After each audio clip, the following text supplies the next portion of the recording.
Assalamualaikum warahmatullahi wabarakatuh. Alhamdulillah pada kesempatan kali ini berjumpa kembali dengan saya pada pelajaran ilmu tafsir yang diampu oleh beliau yang terhormat Bapak Kiai Haji Amir MAG.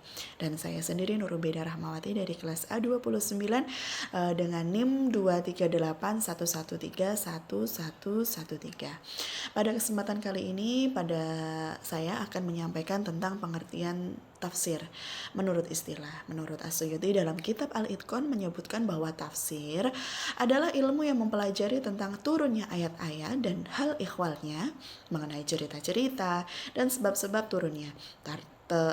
Tertib makiyah dan madaniyah, kemudian muhkam mutasyabihatnya, nasikh dan mansukhnya, kemudian khusus dan umumnya. Kemudian ada mutlak dan muqayyadnya, mujmal dan mufassarnya, halal, haram, tentang janji dan ancaman, serta perintah dan larangannya, serta mengenai ungkapan-ungkapan dan perumpamaan-perumpamaan.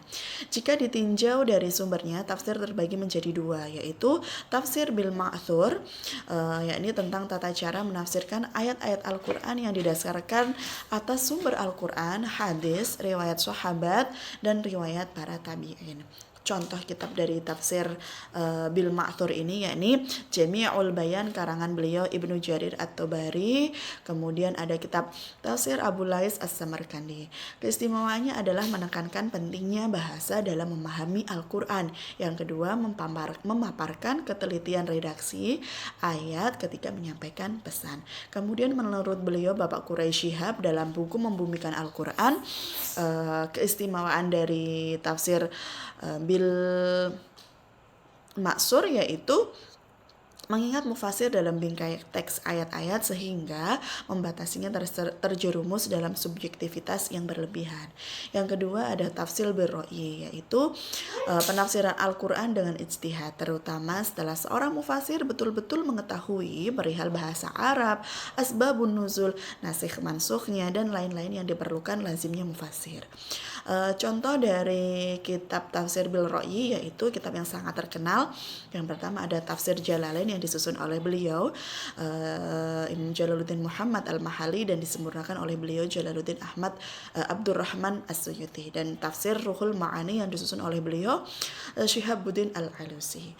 Kemudian selanjutnya jika ditinjau dari coraknya, tafsir terbagi menjadi tiga, yaitu yang pertama tafsir lugawi atau tafsir abadi, yaitu tafsir yang beraliran bahasa yang difokuskan dalam bidang bahasa dari segi i'rab dan harokat bacaannya, pembentukan kata, susunan kalimat, dan kesusastraannya. Tafsir seperti ini menunjukkan arti yang dimaksudkan dan menunjukkan segi kemukjizatan Al-Quran.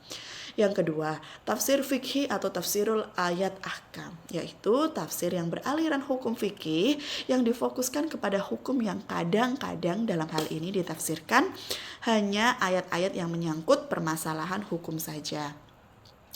Tafsir jenis ini mengistimbatkan hukum-hukum Islam baik berupa ibadah, muamalah, munahakat, jinayah, siasah, dan sebagainya.